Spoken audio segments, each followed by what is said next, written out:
Hello friends, biochem classes में आपका स्वागत है। मैं उम्मीद करता हूँ आप अच्छे होंगे और अपनी पढ़ाई को बढ़िया ढंग से कर रहे होंगे। तो चलिए, आज इस चैनल पे हम आपको पढ़ाने वाले हैं। बायोकेम क्लासेस चैनल पे आज आपको मिलने वाला है जनरल ऑर्गेनिक केमिस्ट्री, जीओसी।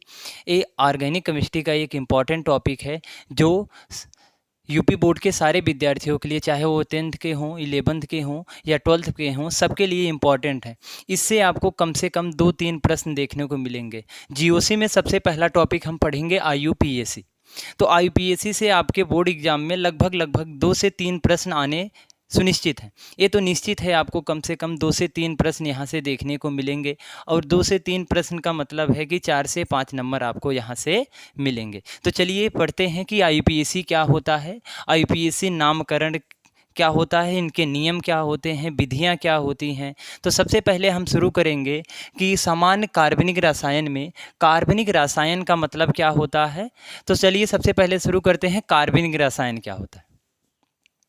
सबसे पहले हम बात करेंगे कार्बनिक रसायन।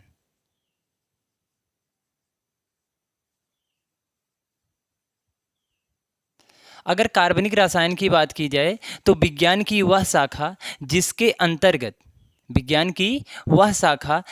अंतर्गत कार्बनिक यौगिकों का अध्ययन किया जाता है उसे हम कार्बनिक रसायन कहते हैं। अगर लिखना चाहें तो लिख सकते हैं, विज्ञान की वह शाखा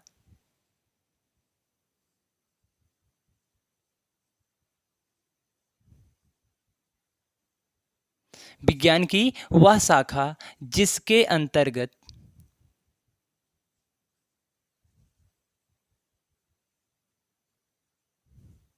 कार्बनिक यौगिकों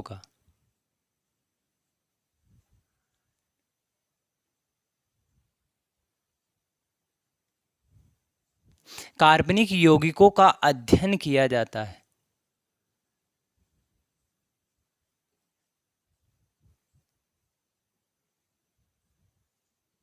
कार्बनिक यौगिकों का अध्ययन किया जाता है, कार्बनिक रसायन कहलाता है।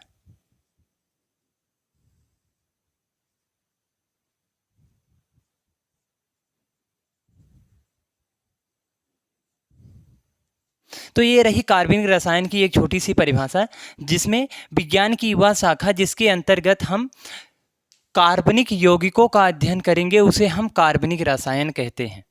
तो हम बात करेंगे कि कार्बनिक यौगिक क्या होते हैं जिनको हम कार्बनिक रसायन के अंतर्गत पढ़ते हैं। हम एकदम आईपीएसी को एकदम जीरो से स्टार्ट करेंगे और एडवांस लेवल तक ले जाएंगे। ऐसा नहीं कि आपको डायरेक्ट आईपीएसी पढ़ा दिया जाए।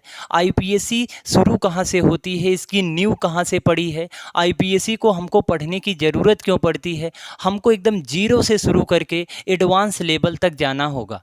तो सबसे पहले हम बात कर लेते हैं कार्बनिक यौगिक क्या होते हैं। कार्बनिक यौगिक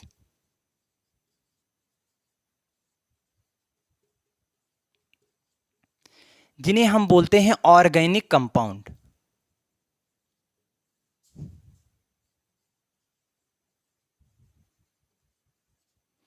तो बात करेंगे कार्बनिक रसायन, कार्बनिक यौगिक जो होते हैं वो कार्बन से बने होते हैं। ऐसे यौगिक जो कार्बन से बने होते हैं।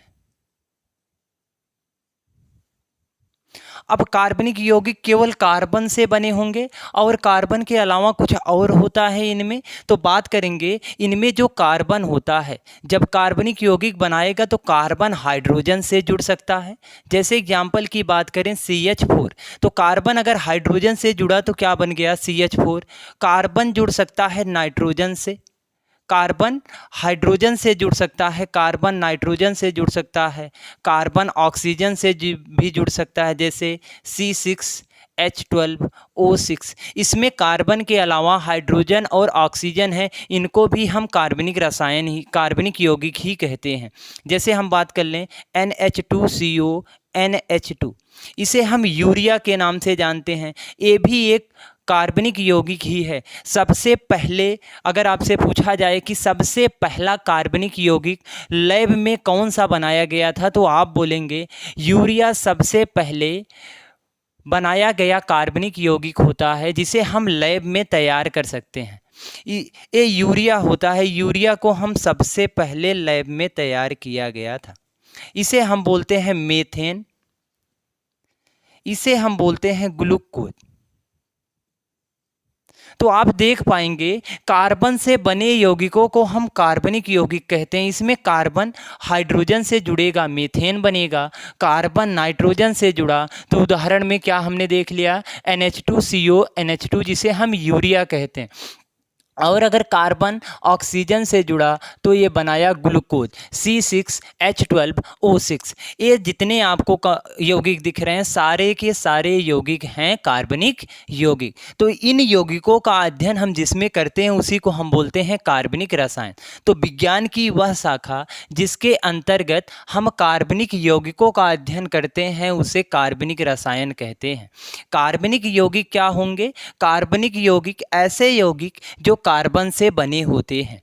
अब कार्बन से बने होते हैं उसमें कार्बन हाइड्रोजन से जुड़ सकता है, कार्बन नाइट्रोजन से जुड़ सकता है, कार्बन ऑक्सीजन से जुड़ सकता है और ये सारे कार्बनिक यौगिकों का निर्माण किया जा सकता है। तो ये सारी कहानियाँ किसकी रही? कार्बनिक रसायन और कार्बनिक यौगिक की। तो इसमें आपको सबसे ज़्यादा इम्पोर्टेंट दिख रहा होगा कि कार्बन से बने होते हैं। कार्बनिक यौगिक में जितने भी यौगिक के बारे में आप जानेंगे सारे के सारे यौगिक कार्बन से बने होते आपको दिखेंगे। तो सबसे पहले हमारे लिए क्या ज़रूरी होता है? हमारे लिए सबसे ज़रूरी बात है कि हम इस कार्बन नामक बला की बात कर लें कि कार्बन क्या होता है और कार्बन कार्बनिक यौगिकों का निर्माण कैसे कर पाता है। तो चलिए हम बात करेंगे सबसे पहले और सबसे इम्पोर्टेंट चीज़ की जिसे हम बोलते हैं कार्बन। करने वाले हैं हम कार्बन क्या होता है।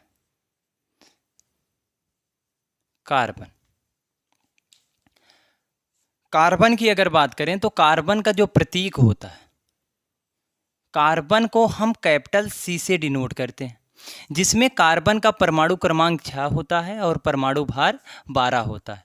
इसे हम बोलेंगे परमाणु क्रमांक। इसे हम डिनोट करते हैं कैपिटल Z से और ऊपर लिखा गया हम बोलते हैं इसे परमाणु भार। इसे हम डिनोट करते हैं कैपिटल A से। तो जरा एकदम बारीक से देखते रहिएगा कि कार्बन का प्रतीक जो होता है कैपिटल C होता है, कार्बन का परमाणु क्रमांक 6 होता है, कार्बन का परमाणु भार एटॉमिक वेट जो होता है वो 12 होता है। इसे हम कैपिटल A से और परमाणु क्रमांक को कैपिटल Z से डिनोट करते हैं। अगर बात करें कि कार्बन का इलेक्ट्रॉनिक विन्यास क्या होगा, कार्बन का इलेक्ट्रॉनिक विन्यास,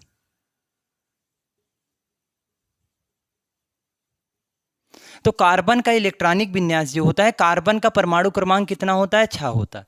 तो इसका अगर इलेक्ट्रॉनिक विन्यास हम देखना चाहें तो कार्बन का इलेक्ट्रॉनिक विन्यास होता है 1s2 2s2 2p2। अगर एक और भाषा में हम बात करें तो कार्बन का इलेक्ट्रॉनिक विन्यास 2,4 होता है। तो कार्बन के बाह्य कोश में आपको देखने को मिलेगा कि कार्बन के बाह्य कोश में 4 इलेक्ट्रॉन है। अगर इसकी मैं बात करूं तो ये बोला जाता है बाह्य कोश। तो कार्बन के बाह्य कोश में आपको 4 इलेक्ट्रॉन देखने को मिल रहे होंगे।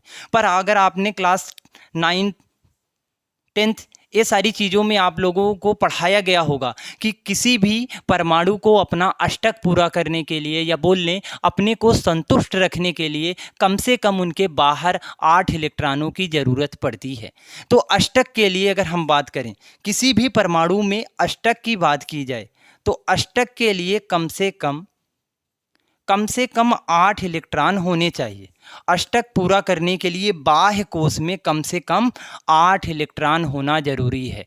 बट अगर आप कार्बन पे गौर करेंगे तो कार्बन के बाह्य कोश में सिर्फ 4 इलेक्ट्रॉन पाए जाते हैं। अगर हम परमाणु की संरचना की बात करें तो कार्बन का परमाणु की संरचना, तो पहले परमाणु की संरचना की थोड़ी सी बात करेंगे।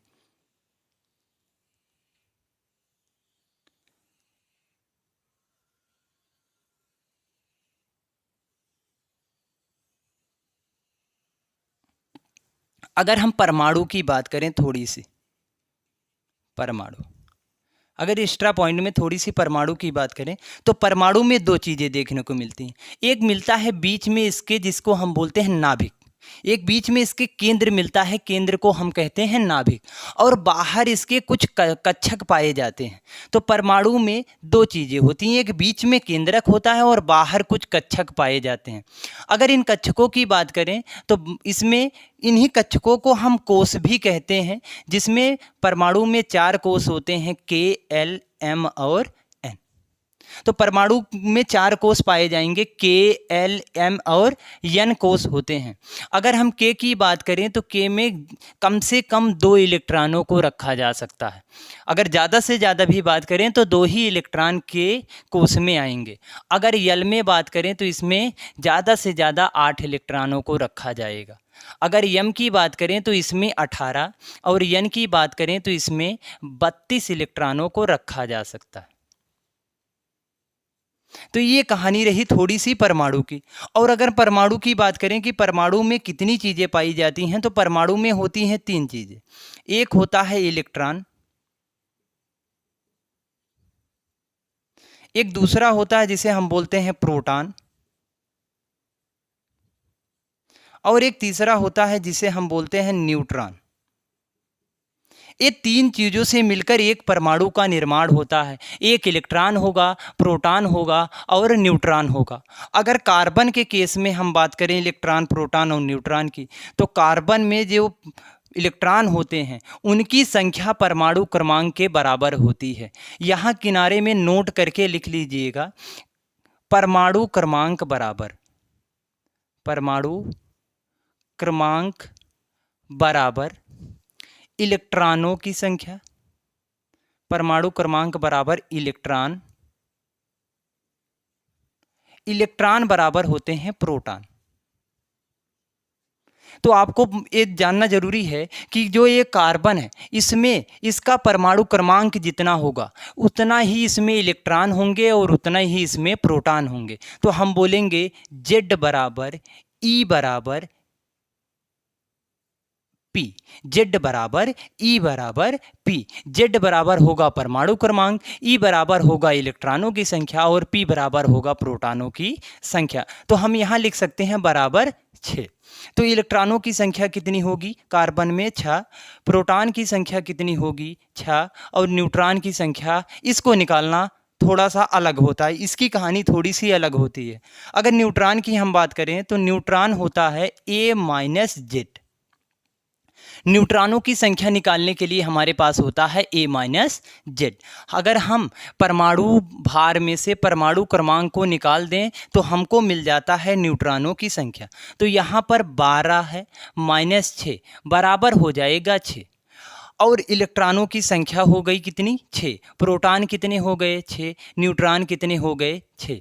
बट डिफरेंस थोड़ा सा होता है, ये जो इलेक्ट्रॉन होता है इस पे होता है माइनस चार्ज और जो प्रोटॉन होता है उस पे होता है प्लस चार्ज। न्यूट्रॉन जो होता है इस पे जितना प्लस चार्ज होता है उतना ही माइनस चार्ज होता है, जिसके कारण इसे हम उदासीन भी कहते हैं। तो ये रही कार्बन की थोड़ी सी कहानी। तो कार्बन में 2 कोष होते हैं, एक यल होता है, के होता है, और दूसरा होता है भैया यल। तो 2 कोष होते हैं, तो इसमें कम से कम 2 इलेक्ट्रॉन रखे जाएंगे और इसमें कम से कम 4 इलेक्ट्रॉनों को रखा जा सकता है। तो आपको कार्बन की सारी जानकारियां यहाँ व्हाइट बोर्ड पे आपको देखने को मिलेंगी। तो कार्बन का जो परमाणु क्रमांक होता है वो 6 होता है और परमाणु भार 12 होता है। अगर कार्बन के इलेक्ट्रॉनिक विन्यास की बात की जाए तो होता है 1s2, 2s2, 2p2। अगर डायरेक्ट बोरबरी के नियम से जाने तो इसका होता है 2,4। इसमें जो बाह्य कोष है, बाह्य कोष में कम से कम, अगर अष्टक की बात करें तो अष्टक में कम से कम 4 इलेक्ट्रॉन होने चाहिए। अगर जनरली हम कार्बन के केस में बात करें तो इसके बाह्य कोष में कम से कम 4 इलेक्ट्रॉन पाए जाते हैं। अब इसमें 4 इलेक्ट्रॉन हैं, अष्टक पूरा करने के लिए 8 इलेक्ट्रॉन चाहिए। तो कार्बन को अभी 4 इलेक्ट्रॉनों की ज़रूरत और पड़ती है अपने अष्टक को पूरा करने के लिए। यहीं से हम शुरुआत करते हैं कि कार्बन किसी भी कंपाउंड के साथ आसानी से, किसी भी परमाणु के साथ आसानी से कैसे जुड़ पा रहा है। यहीं से कहानी शुरू होती है कि इसके बाहर 4 इलेक्ट्रॉन हैं, अभी इसको 4 और चाहिए, तो ये 4 इलेक्ट्रॉन लेगा कैसे। इसके पास 3 पॉसिबिलिटी बनती है 4 इलेक्ट्रॉनों को ग्रहण करने की। नंबर 1, 4 इलेक्ट्रॉन को बाहर से ग्रहण कर ले। नंबर 2, 4 इलेक्ट्रॉनों को त्याग दे और 2 इलेक्ट्रॉन लेके अपने को संतुष्ट कर ले।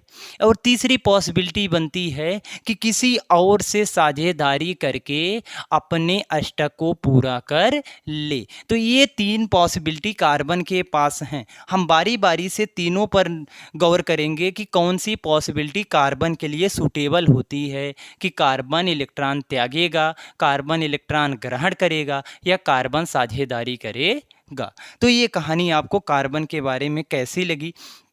अगर आपको समझ में आया तो वीडियो को लाइक, चैनल को सब्सक्राइब और अपने दोस्तों में शेयर ज़रूर करिएगा। तो ये छोटी छोटी चीज़ें हैं बट आपके बहुत काम आने वाली चीज़ें हैं, जो आपके आगे की पढ़ाइयों में बहुत ही इम्पोर्टेंट रोल अदा करेंगे। तो इसको आप नोट करिएगा, स्क्रीनशॉट लीजिएगा और इसको विधिवत ढंग से समझते चलिएगा कि कार्बन क्या होता है, कार्बन का इलेक्ट्रॉनिक विन्यास क्या होता है। अब आगे हम बात करेंगे कि ये जो कार्बन है, 4 इलेक्ट्रॉन इसको चाहिए, तो ये 4 इलेक्ट्रॉन कहाँ से पाएगा? 4 इलेक्ट्रॉन ग्रहण करेगा कि 4 इलेक्ट्रॉनों को त्याग देगा या 4 इलेक्ट्रॉनों को दूसरे परमाणुओं के साथ साझेदारी बनाएगा? तो चलिए हम बात करते हैं इसी की। बात करते हैं कि ये कार्बन अपने 4 इलेक्ट्रॉनों को कहाँ से ग्रहण करेगा, कहाँ से प्राप्त करेगा, कि जिससे उसका अष्टक पूरा हो जाए और वो स्वयं को संतुष्ट कर पाए। तो चलिए हम बात करेंगे, पहले बात करेंगे केस नंबर 1 की। केस नंबर 1 में हम बात करेंगे, केस 1 की बात करेंगे। इसमें सबसे पहली बात करनी है कि इलेक्ट्रॉन ग्रहण करना, इलेक्ट्रॉनों का ग्रहण, इलेक्ट्रॉनों का ग्रहण। क्या कार्बन 4 इलेक्ट्रॉनों को ग्रहण कर पाएगा या नहीं कर पाएगा, इसकी बात करनी है कि इलेक्ट्रॉनों को कार्बन ग्रहण कर सकता है कि नहीं। तो चलिए हम सबसे पहले कार्बन के परमाणु की संरचना बनाएंगे और उसी संरचना से हम आपको समझाने का प्रयास करेंगे कि कार्बन 4 इलेक्ट्रॉनों को कैसे ग्रहण कर पाता है, कर पाएगा कि नहीं कर पाएगा, इसकी जानकारी आपको अभी थोड़ी देर बाद होने लगेगी। तो चलिए बात करते हैं इसकी। थोड़ी सी इस बात करने से पहले एक एक्स्ट्रा पॉइंट आपको मैं बता दूं। जैसे आप लोगों ने देखा होगा कहीं पर माइनस माइनस मिल जाए या कहीं पर प्लस प्लस मिल जाए, दोनों अवस्थाओं में प्रतिकर्षण बल लगता है। दोनों अवस्थाओं में लगता है प्रतिकर्षण। प्रतिकर्षण का मतलब होता है एक दूसरे को दूर हटाना। 2 परमाणु ऐसे होंगे जिन पे समान चार्ज होंगे और ये दोनों परमाणु एक दूसरे को क्या करेंगे, दूर हटाने का प्रयास करेंगे या एक दूसरे से दूर होने का प्रयास करेंगे। और एक दूसरा होता है जिसको हम बोलते हैं प्लस माइनस, इसको हम बोलते हैं आकर्षण।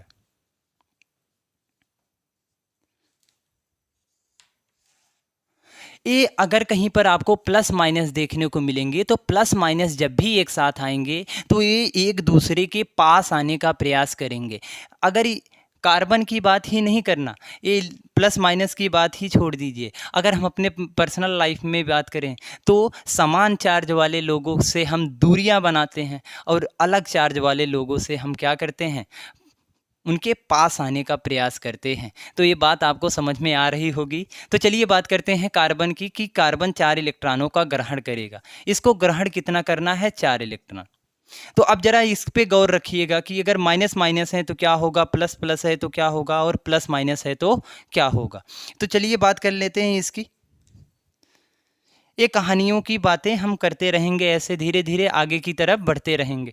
तो सबसे पहले इसकी बात कर लेते हैं। जरा बात करते हैं केंद्रक में। आपको केंद्रक में क्या दिख रहा होगा, प्लस, और यहाँ पर इलेक्ट्रॉनों पे आपको क्या दिख रहा होगा, माइनस। तो आपको पता है कि जब भी प्लस माइनस मिलते हैं तो एक दूसरे को क्या करते हैं, आकर्षित करते हैं। तो ये जो इलेक्ट्रॉन होगा, ये जो बाहर अंदर प्लस है, ये इलेक्ट्रॉनों को अपनी तरफ क्या कर रहा होगा, ये अपनी तरफ अट्रैक्ट कर रहा होगा या बोल लें अपनी तरफ आकर्षित कर रहा होगा। इलेक्ट्रॉनों को अपनी तरफ खींच रहा है पकड़ के। अब बात होती है कि बाहर से हमको 4 इलेक्ट्रॉनों को अंदर भेजना है, बाहर से 4 इलेक्ट्रॉनों को अंदर भेजना है। अब जरा इस इलेक्ट्रॉन पे आप गौर फरमाइएगा कि इलेक्ट्रॉन पे कैसे चार्ज है, माइनस, और माइनस माइनस जब भी मिलेंगे तो लगेगा प्रतिकर्षण बल। तो ये जो इलेक्ट्रॉन आप बाहर से इसमें डालना चाह रहे हैं वो कैसा है, उस पर भी है माइनस चार्ज और इस पर भी कौन सा चार्ज, माइनस चार्ज। तो जब माइनस माइनस लगेगा तो क्या होगा भैया, प्रतिकर्षण होगा। तो ये अंदर की तरफ जब हम इसको डालेंगे तो ये इनको क्या करेगा, बाहर की तरफ फोर्स लगाएगा। तो हम अंदर की तरफ लगा रहे हैं, ये बाहर की तरफ लगा रहा है। हम अपने किडनी, गुर्दा, फेफड़े की सारी ताकतों को आजमा के हम इसको अंदर भेज रहे हैं और ये जो माइनस चार्ज वाला इलेक्ट्रॉन अंदर बैठा है इसको बाहर की तरफ फेंक रहा है। तो कुछ ऐसा लग रहा है। हम इसको इधर डालने का प्रयास कर रहे हैं, ये इसको इधर ठेलने का प्रयास कर रहा है। तो अब जिसकी ताकत ज़्यादा हो गई वो उधरी की तरफ अपने को क्या कर पाएगा, पुश कर पाएगा या उसको सरका पाएगा। तो बात करते हैं कि जब हमने बहुत ऊर्जा दी, जब हमने ऊर्जा दी तो क्या हुआ, इसकी जो ऊर्जा है हमारी ऊर्जा के सापेक्ष कम पड़ गया और एक इलेक्ट्रॉन को हमने इस परमाणु के अंदर डाल दिया। अब जरा बात करेंगे कि इसमें कितने इलेक्ट्रॉन हो गए। पहले 4 इलेक्ट्रॉनों द्वारा प्रतिकर्षण लग रहा था, अब इलेक्ट्रॉनों की संख्या एक और क्या हो गई, बढ़ गई। अब इसमें 5 इलेक्ट्रॉन हो गए। तो अब बात करेंगे कि मान लीजिए हमने एक इलेक्ट्रॉन को अंदर डाल दिया। अब जब दूसरे का नंबर आया तो जब दूसरा वाला जा रहा है तो दूसरे वाले पर भी क्या लगेगा, बल लगेगा। अब ये जो बल बाहर की तरफ भेजे जा रहे हैं, ये इलेक्ट्रॉनों को जो बाहर की तरफ बल लगाया जा रहा है उसकी सामर्थ्य अब बढ़ चुकी है। क्यों? क्योंकि पहले 4 इलेक्ट्रॉनों से लगता था, अब 5 इलेक्ट्रॉन हो गए हैं। तो इलेक्ट्रॉनों को बाहर निकालने की जो शक्ति है वो बढ़ गई है। जब हम बहुत ऊर्जा लगाएंगे तो बहुत ऊर्जा लगाएंगे तब इलेक्ट्रॉनों को अंदर भेज पाएंगे। तो इलेक्ट्रॉनों को अंदर भेजना इतना आसान नहीं होता है। क्यों? क्योंकि इलेक्ट्रॉनों को अंदर भेजने के लिए भैया हमको बहुत अधिक ऊर्जा का व्यय करना पड़ता है, जिसके कारण कार्बन 4 इलेक्ट्रॉनों को ग्रहण नहीं करता है। तो आप लोग यहाँ पर लिखिएगा, कार्बन 4 इलेक्ट्रॉनों को ग्रहण नहीं कर सकता है क्योंकि इसमें बहुत अधिक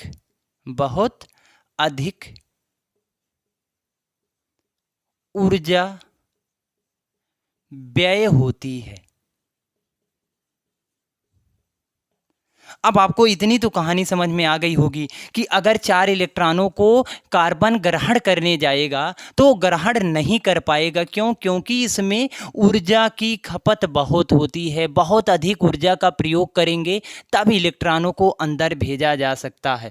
तो इसलिए जो कार्बन होता है 4 इलेक्ट्रॉनों को ग्रहण नहीं करता है। तो पहली कहानी हमने डिटेल कर ली कि इलेक्ट्रॉन जो कार्बन होता है वो 4 इलेक्ट्रॉनों को ग्रहण क्यों नहीं कर पाता है। तो कहानी ये रही। अब दूसरी हम बात करेंगे कि 4 इलेक्ट्रॉन कार्बन त्यागेगा और त्याग सकता है कि नहीं त्याग पाएगा। दूसरी कहानी बात करेंगे इलेक्ट्रॉनों का त्याग।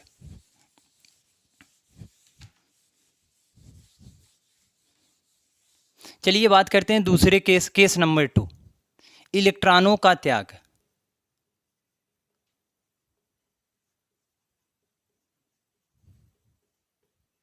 इलेक्ट्रॉनों का त्याग, क्या कार्बन 4 इलेक्ट्रॉनों को त्याग सकता है कि नहीं? तो सबसे पहले सेम टू सेम वैसे हम परमाणु की संरचना बनाएंगे और इसमें कितने, 2 इलेक्ट्रॉन, बाहर कितने, 4 इलेक्ट्रॉन। तो अब बात करेंगे कि ये इलेक्ट्रॉन को जब त्यागेगा तो जरा सुनिएगा, अंदर की तरफ कौन सा फोर्स लग रहा है, आकर्षण बल। कौन सा बल लग रहा है, आकर्षण। और बाहर की तरफ कौन सा लगेगा, प्रतिकर्षण। अब मान लेते हैं कि यहां से ये एक इलेक्ट्रॉन बाहर आने का प्रयास कर रहा है, यहाँ से एक इलेक्ट्रॉन बाहर आने का प्रयास कर रहा है, तो ये इलेक्ट्रॉन बाहर आएगा। अब मान लेते हैं कि इस इलेक्ट्रॉन को हम बाहर की तरफ खींच रहे हैं और ये जो प्रोटॉन बीच में बैठा है अंदर, वो क्या कर रहा है, इलेक्ट्रॉन को अपनी तरफ खींचने का प्रयास कर रहा है। तो दोनों के बीच में एक बल लग रहा है। मान लीजिए कि ये मार्कर है, इधर से मैं पकड़ के इसको इधर खींचूं और मैं इसको पकड़ के इधर खींचूं। अब जिस तरफ से बल ज़्यादा लगेगा ये मार्कर उसी की तरफ चला जाएगा। तो जरा देखते हैं, अब मान लेते हैं कि हमने बहुत ऊर्जा लगाई और एक इलेक्ट्रॉन को बाहर निकाल लिया। अब इसमें कितने इलेक्ट्रॉन बच गए? एक इलेक्ट्रॉन बाहर आ गया, तो अब बच गए 3 इलेक्ट्रॉन। अब जो ये प्रोटॉन है इसकी संख्या में कमी तो नहीं आई है, बट इलेक्ट्रॉनों की संख्या में क्या हो गई है? कमी आई है। तो अब इसके खींचने की शक्ति क्या हो गई है? ज़्यादा। मतलब इलेक्ट्रॉनों को पकड़ने की शक्ति क्या हो गई है? बढ़ गई है। अब हम जब दूसरे इलेक्ट्रॉन को बाहर निकालने का प्रयास करेंगे तो क्या खर्चा करना पड़ेगा? बहुत ज़्यादा ऊर्जा खर्चा करना पड़ेगा और ऊर्जा का व्यय करना पड़ेगा। तो जिसके कारण जो कार्बन होता है 4 इलेक्ट्रॉनों का त्याग भी नहीं कर पाता है, क्योंकि इसमें भी ऊर्जा व्यय होगी, इसमें भी ऊर्जा व्यय होती है। तो ये कहानी रही कार्बन के बारे में कि कार्बन 4 इलेक्ट्रॉन क्यों ग्रहण नहीं करता और कार्बन 4 इलेक्ट्रॉन क्यों त्याग नहीं सकता है।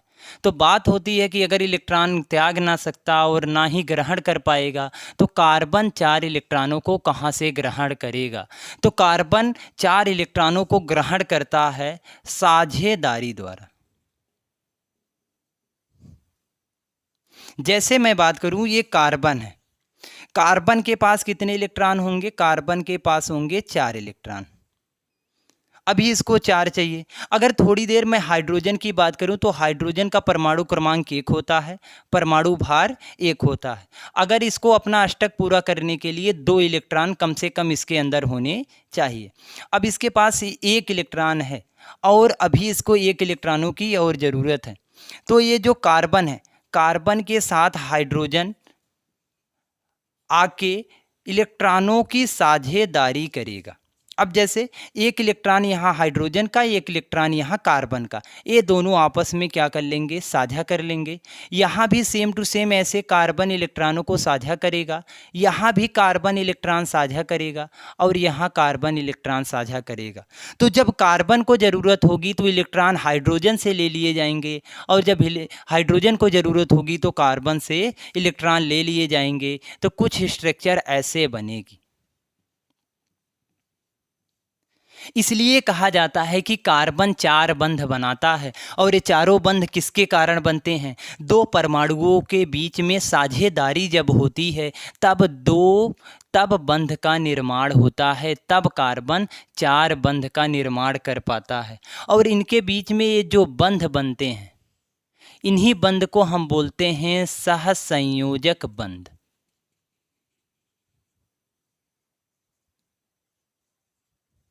सहसंयोजक बंध का मतलब है कि 2 इलेक्ट्रॉनों के साझे से बनने वाले बंध को हम बोलते हैं सहसंयोजक बंध। जब 2 इलेक्ट्रॉन एक साथ आके मिलेंगे तो उनके बीच में एक बंध का निर्माण होगा जिसे हम बोलेंगे सहसंयोजक बंध। तो ये कार्बन और हाइड्रोजन के बीच में कुछ इस प्रकार से बंध का निर्माण होता है, जिस बंध को हम बोलते हैं सहसंयोजक बंध। कहानी आपके दिमाग में एकदम बिल्कुल बैठ गई होगी कि कार्बन अपने अष्टक को पूरा करने के लिए क्या इलेक्ट्रॉन त्यागेगा? ये आपने अभी देख लिया, इलेक्ट्रॉन नहीं त्यागेगा। इलेक्ट्रॉन ग्रहण करेगा? इलेक्ट्रॉन ग्रहण भी नहीं करेगा। तब क्या करेगा? तो कार्बन दूसरे परमाणुओं के साथ साझेदारी करेगा और अपने अष्टक को पूरा करेगा। तो आगे बात करते हैं कि कार्बन की प्रॉपर्टी क्या क्या होती है। इतनी कहानी आपको समझ में आ रही है?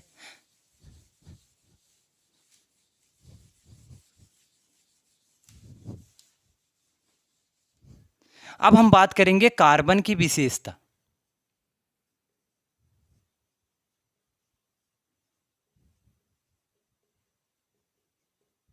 कार्बन की विशेषताएं, प्रॉपर्टी ऑफ कार्बन। अगर सबसे पहली विशेषता की बात करें तो कार्बन के पास होती है टेट्रा बैलेंसी। अगर बात करें तो इसके पास होती है चतुष्क संयोजकता।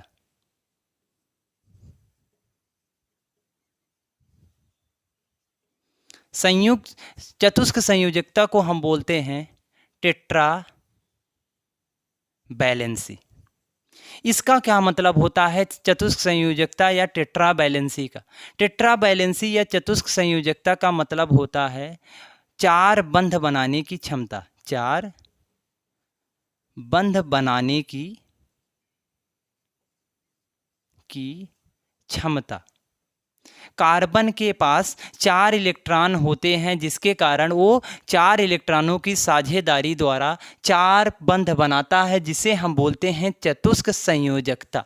इसमें 4 बंध बनाने की क्षमता पाई जाती है। कार्बन के अंदर 4 बंध बनाने की क्षमता होती है। दूसरी बात करें तो इसमें होता है कैटिनेशन। कैटिनेशन, कार्बन के पास कैटिनेशन की क्षमता होती है। एक कैटिनेशन का मतलब होता है स्वयं के परमाणुओं से जुड़ने की क्षमता। कार्बन के पास खुद के परमाणुओं से जुड़ने की क्षमता होती है, जिसे हम बोलते हैं कैटिनेशन। जैसे एक कार्बन अपने सेम दूसरे कार्बन के साथ जुड़ सकता है। इससे फायदा क्या होता है? इससे फायदा होता है कि लंबी श्रृंखला बन सकती है। लंबी श्रृंखला बन सकती है। इससे एक लंबी चेन का निर्माण किया जा सकता है। इसी प्रॉपर्टी को हम बोलते हैं कैटिनेशन। और पहली प्रॉपर्टी होती है चतुष्क संयोजकता या 4 बंध बनाने की क्षमता। और तीसरी प्रॉपर्टी को हम बोलते हैं सहसंयोजक क्षमता।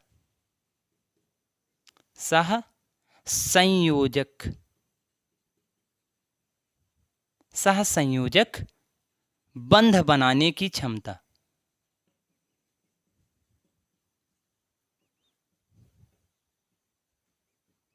सहसंयोजक बंध बनाने की क्षमता का मतलब है कि किसी और परमाणु के साथ इलेक्ट्रॉनों की साझेदारी द्वारा जो बंध बनाए जाते हैं उसी को हम बोलते हैं सहसंयोजक बंध। जैसे कार्बन हाइड्रोजन के साथ इलेक्ट्रॉनों को साझा करेगा और बंध का निर्माण करेगा, इसी को हम बोलते हैं सहसंयोजक बंध। तो कार्बन में ये 3 प्रॉपर्टी देखने को मिलेंगी। इसके पास चतुष्क संयोजकता होती है, 4 बंध बनाने की क्षमता।